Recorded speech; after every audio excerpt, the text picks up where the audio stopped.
Hey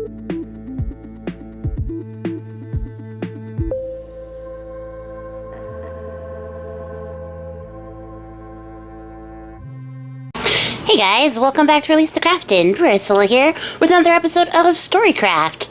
So we took a bit of a hiatus, but we're back now. It's okay, I'm back in working order and condition, and I don't know what happened to the voiceover for this episode last week. It just disappeared into the ether, and it was a very frustrating experience, but it's okay because we have persevered and we are back through on the other side. And I'm just going to retell the story I have already told to you guys again, and we're going to see. We're going to cross our fingers and hope. If you're hearing this, it worked.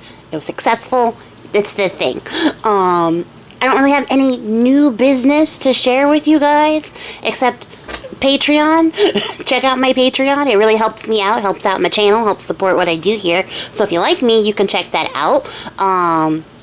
There's a chat, there's podcasts, there's videos, there's tutorials, there's all the things. It's over there. So let's just get into it. Today's story is a request that I got while I was on hiatus. Not this hiatus, just the previous hiatus where my wrist was like defunct and broken. It wasn't broken, but you know what I mean. Somebody asked me for a story that actually, very interestingly, I had just told like an abbreviated version of to a couple of friends of mine over coffee to make a point, like a whole different point. But I had just told the entirety of that story to my friends, and then the very next day it got this request. So I was like, the stars have aligned, fate is working in order, and I need to tell this story on Storycraft. So I moved it right up to the top of the list, so here we are. So today we are talking about Melusine. I don't really know how I'm going to say it. I don't know how it's supposed to be said. I probably should have looked at the actual pronunciation. Blah, blah, blah, blah. Words are so hard. Words are really hard, guys. Looked up the actual pronunciation of the name before I got in here, but I didn't, so it is what it is. We're just rolling with it. But Melusine is a very interesting story. It has its roots in European folklore, but the story itself is really interesting because a lot of really famous, nobility link their origin back to this story. And I love stories like that when people are like, well, actually, if you look at this fantastical creature from long ago, this is actually where I'm descended from. You know, like the Egyptians did it, the Chinese did it, the Europeans did it. It happened. So Melusine's story is actually she's supposed to be the progenitor of the Limburg-Luxembourg dynasty, the House of Anjou, the House of Plantagenet, the House of Lusignan. So those are like the kings of the Roman Empire, of Bohemia and Hungary, of England, of France, of Cyprus. There's even some connections to Armenia and Jerusalem. A lot of people say that they are related to Melusine, and it's fascinating, absolutely fascinating, and I really love this story. I actually encountered this story in a book by Mary Pope Osborne, I believe. I should have looked this up before I started telling you guys this story, but it was a book about mermaids, from around the world, and it was a book I had as a child. I got it at the Scholastic Book Fair, and it has just sat in my brain, waiting for its time to shine, and here we go, you guys. I've already warmed up by telling this story once, so we're ready to go. This is, well, actually, technically, this is my third retelling, if you count the abbreviated version that I told in a coffee shop. So here we go. The story of Melusine, of course, takes place in the way, way long ago. It actually takes place at a very fixed point in time, not just the mythical, fantastical fairy tale long ago. It takes place during the Crusades, with King Linus, who was the king of Albany, which was Scotland. He's out hunting in the forest, trying to get over his grief of losing his wife, his first wife, and he comes across this well where he meets a distinctively, namedly fey woman named Melusine. And at this well, he approaches her and he's like, oh my god, you're so beautiful. I forgot that I was out here grieving my dead wife. Will you marry me? And she's like, no, because they just freaking met, right? And he's like, what if I told you I was a king? Would that convince you? And Priscine thinks about it for a second, and she goes, no. And he goes, well, what if I give you all these lands, all this farmland, and a kingdom to go with it? Because I'm a king. Like, I can give you anything you want if you'll marry me. And she's like, nah, bro, no, I don't want that at all. And he's like, okay, well, what do you want? And she goes, okay, I will marry you. I will marry you only if you promise to never watch me give birth. And he's like, yeah, I'm an ancient archetypical man. I don't ever want to see that. And she's like, okay, great. Second condition, you can never watch me bathe or watch any of our children bathe. So I will bathe the children that we have. You can't look on that. And he's like, I don't want to be part of that either. That's a weird request. I feel like I might want to see you bathe occasionally, but I'm willing to let that go because I am so in love with you right now. I've only known you for 30 minutes, maybe, tops, max. And she's like, yeah, totally, that's all I want. That's totally fine. If you will never watch me bathe, never watch our children bathe, and never watch me give birth, I will be your wife. And he's like, fantastic. So he takes her home, and they get married. And after some time and some actions on their part, she ends up giving birth to triplets, 3 girls, Melusine, Melior, and Palatine. And I didn't mention this earlier, but Linus actually has a son from his first marriage, and this kid is a little bit grown, right? So he's like, hey, your wife had 3 children. Your wife, she just gave birth. And Linus is so excited that he's, going to be a father again, that he rushes to the birthing room to see what's up, which is in violation of his agreement. He broke his promise. He wasn't supposed to see her giving birth at all.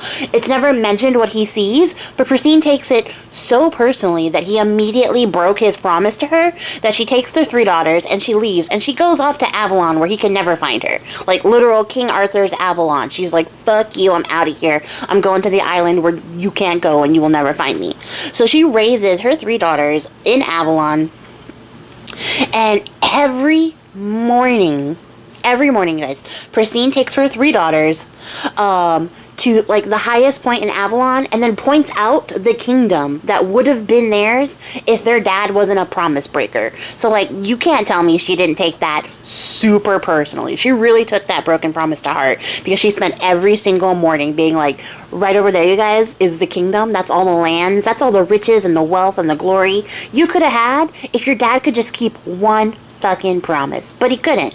And every day the girls went out there and they looked upon this kingdom they could have had, and they were like, wow, that sucks, Mom. It seems like you're really bitter about this, even though it's been years since this has happened. And Priscine ignored that and just continued to move on and do this ritual every day. The problem is that over time, one of her children internalized this a lot, and I'm going to give you a guess as to who. It's Melusine. Melusine does it. So she internalizes this, and she's like, I'm gonna get revenge. And she convinces her sisters to go with her. So they use their magical powers, because they're Fae children as well, right? To cross over the sea, or the water, back to Scotland to go find their father. And they use their powers to lock him up under a mountain, which is like a death sentence. And they take not just him, they lock him up with all his riches. They're like, take all the shit that you would have given us, fucking get buried, get wrecked. So they leave their dad in this mountain, trapped with all of his riches until his dying days. And when they return to Avalon, Priscine's like, what the heck, you guys? Even though I came out here every morning and complained bitterly about all the things we could have had, if your dad just wasn't a jerk, I didn't expect you to take revenge on him and kill him. So what she decides to do is punish her 3 children. And she does so by taking Priscine. Priscine takes Palatine, and she puts her in the same mountain as her dad, which, that's like Hammurabi Code kind of punishment, right? And then she takes Melior, and she puts her in a castle for the rest of her life. She's like, you're stuck in here forever, which is less harsh of a punishment than being buried in a mountain with your dad. But then she looks at Melusine and she tells her, hey, since you started all this, you're banished forever. You can never come back to Avalon. And on Saturdays, from here on out, for the rest of your days, you have to become a two-tailed serpent from the waist down. Every Saturday. And, like, to add more salt to the wound, she's like, since you took this broken promise thing so personally for some reason, and it didn't come from me whatsoever, you have to, if you ever choose to marry a man, make him also promise to never see you on Saturdays when you turn into a serpent. And if he never breaks his promise, you're going to live a happy life with him. But if he does break his promise, you're going to become a serpent forever. And you're going to be a monster for the rest of your damn days. And you're going to have to, like, mourn anytime one of your descendants dies forever. Anytime one of your descendants loses their territory or their kingdom, you have to mourn that for 3 days. And you have to do it visibly and physically, and it's going to be a horrible grief thing. And at this point, Melusine's like, Mom, oh my God, Mom, I get it. You're mad at me. Like, just let me fucking leave. So Priscine does. She banishes Melusine, sends her away. Melusine never gets to see her sisters again, of course, because fucking Palatine is stuck in the mountain and dead. Let's just say that. Palatine just died. That's what she gets for being the youngest. And Melior gets stuck in a castle to be ignored for the rest of her damn days because she's the middle child. And Melusine gets to go about her days, being the oldest and living a fairly normal life, despite the fact that every weekend she's going to turn into a two-tailed serpent woman, sort of a siren from the waist down, if you know where this is going, every Saturday, and she gets to live a regular life, and as long as her husband isn't a promise breaker like Linus was, everything will be okay. And so that's what happens. Melusine finds herself in the forest in France. She finds a well, similar to the well that her mother had in Albany in Scotland, and she settles down there, and she's having a fine regular day. Like, she's like, great, cool, this is perfect, everything I've ever wanted. I don't have to get up every morning and think about all the things I don't have. My mom baby is a little bit extreme, but at least I'm away from that situation. And she continues to live a very content, happy life as the guardian fae of this well in the woods. And this goes on for a while, until one day she meets Count Raymondin of Poitiers? That's French, and I can't speak that, so we're just going to roll right past that. And he is in the woods also lamenting a loss, but this one isn't like the death of a wife that he had previously. No, he actually accidentally killed his uncle, and he's really regretful of it. So he is in the forest, Raymondin is, and when he sees Melusine, he's like crying. This man is like sobbing about his poor fate. And Melusine's like, oh my God, like, what's wrong with you? And she sits down and she talks to him. She offers him some water from her well, which cheers him up. She wipes his tears away. She really comforts him. And she listens to his whole story about how he accidentally killed his uncle. And by the end of this, like, little comfort sesh, Raymondin is like absolutely enamored. He's been able to let go of his grief and his guilt over killing his uncle, and he's like, will you marry me? And Melusine's like, this seems like something I maybe could have learned a lesson from at some point in my life. I feel like I've heard this story before, but actually, yeah, I'll totally marry you, because she's not as reluctant as Priscine was. But she's like, I will marry you as long as you build me my own palace. And it's, you know, next to our palace. I want my own space that I can go to every Saturday, and you will never bother me. You cannot see me. You cannot talk to me. Saturday is my day. It's my day only, and you must promise to never see me or attempt to speak to me on Saturdays. Otherwise, I will be the perfect wife. I will spend the other 6 days of the week with you, but Saturday is for me and me only. And Raymondin's like, yeah, okay. Yeah, no problems. I have no questions. I have negative questions. I have reverse questions. I have a lack of questions. I don't want to ask for any more detail because I am so in love with you after you just spent all this time wiping my tears and telling me that I was still like a big man. I want to be with you forever. So Melusine's like, perfect. So she leaves the forest to go back to Raymondin's, what accounts lord over land, right? Like, I don't know. I don't know anything about nobility. I should have done so much more research than I did. But she goes back with Raymond into his home. He builds her her little, like, tiny castle. So she has some place to settle on Saturdays. And they live very, very happily together. In fact, they live happily together for 10 years with no problems. In the course of that 10 years, she bears him 10 sons. So that's a son a year, which is horrible. It's my nightmare. But she bears him 10 sons. Unfortunately, every single son has some sort of deformity. But fortunately, their parents love them all the same. Like, Count Raymondin's like, this is strange. It's weird how every son has something interesting going on. Like, one son has only one eye. One son has a boar's tusk. That kind of strangeness happening. One son has, like, a horse's foot. Strange. But they love them all the same. And Raymond is trying to get a little suspicious. Because, you know, you got 10 kids, 10 years, everyone comes out a little bit strange, but while he's together with Melusine in that 10 years, in addition to having 10 sons to carry on his family name, he also experiences a massive surge in wealth and territory and power, all guided by Melusine. So she's like super business minded. She's girl boss. She's got it all like under control. She's telling him what investments to make, who to trust, what to buy, what not to buy, all the things. And this like results in Raymondin's authority, his control of the land, I guess, so to speak, becoming way more massive than he could ever even imagined. He's like exceeded what normal counts could possibly hope to gain in their lifetime. So having Melusine around isn't just like a blessing in the way that he'll be able to pass down his riches, but he was able to exponentially grow his riches to have something very substantial to give to each and every single one of their sons together. And he's been like super chill about leaving her by herself on Saturday, even though he is a little suspicious, a little sus, right? But also his family is like for 10 years in his ear about how weird it is that she doesn't hang out with anybody on Saturdays, that she does her own thing, which is like, get out of her business, right? Like, let her fucking live.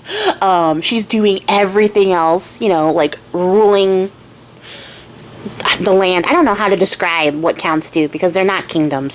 Somebody explained to me how nobility works. I don't understand what a count is.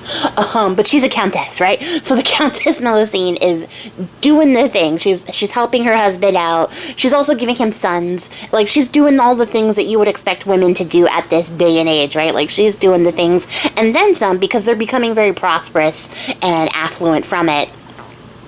And, for 10 years, though, it doesn't matter because his family is in his ear constantly being like, you have weird kids, and she's all by herself on Saturdays, and because she's by herself on Saturdays, she doesn't come to Saturday's Mass, which, like, get over it.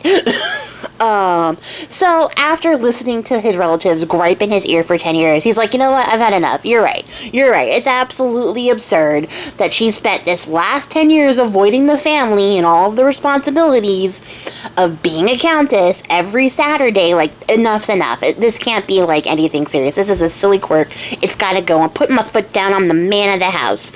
So he ends up sneaking over to her castle on Saturday and peeks into the window, and what he sees is that she is bathing in her little bathing pool, and she has the half serpent body. So she has the two serpent tails from below the waist down,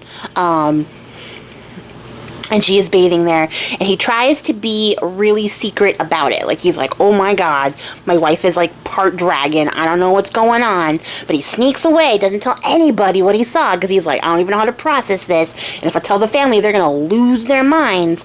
But he manages to keep it really, really, like, on the DL, all the way up until one of his sons accidentally murders the other in a fight. So, like, one of her sons had beef with the other son. They caught hands, right? But the one son died.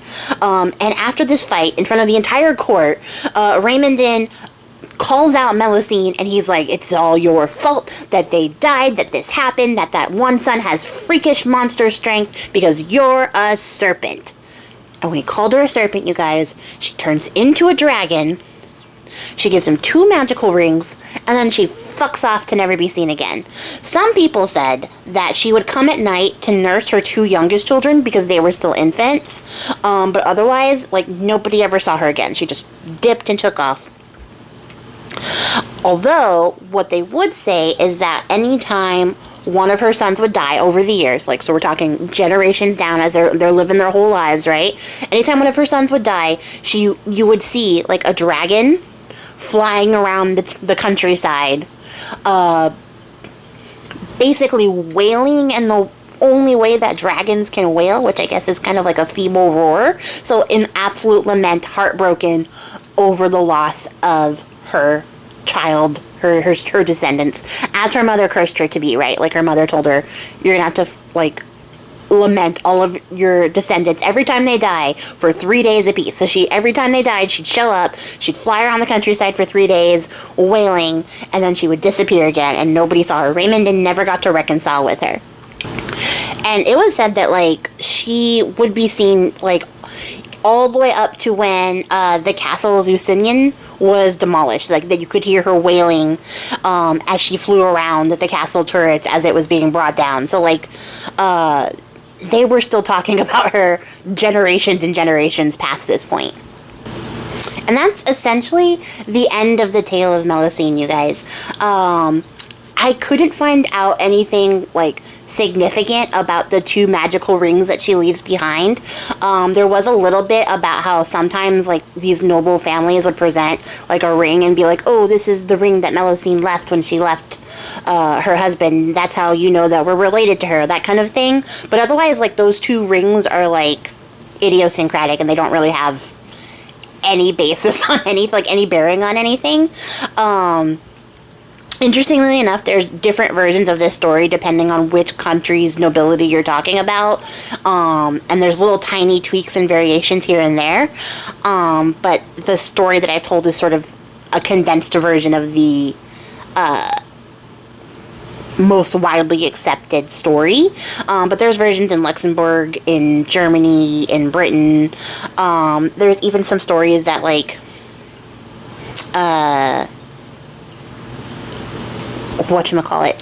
can be connected to other various small types of folklore. There's, like, shape-shifting swan stories that are very similar. That sort of thing. It's a really common and, like, popular motif in folklore, which is interesting.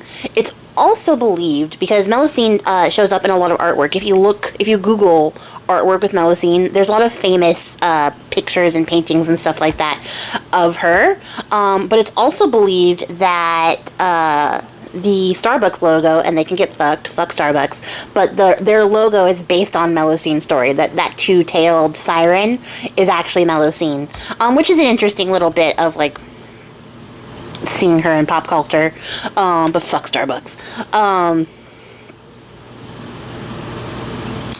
I guess that's it. That's everything I have to say. It's really interesting. I do think, I watched a video essay a little while ago. I'll try to see if I can find it and link it below for you guys.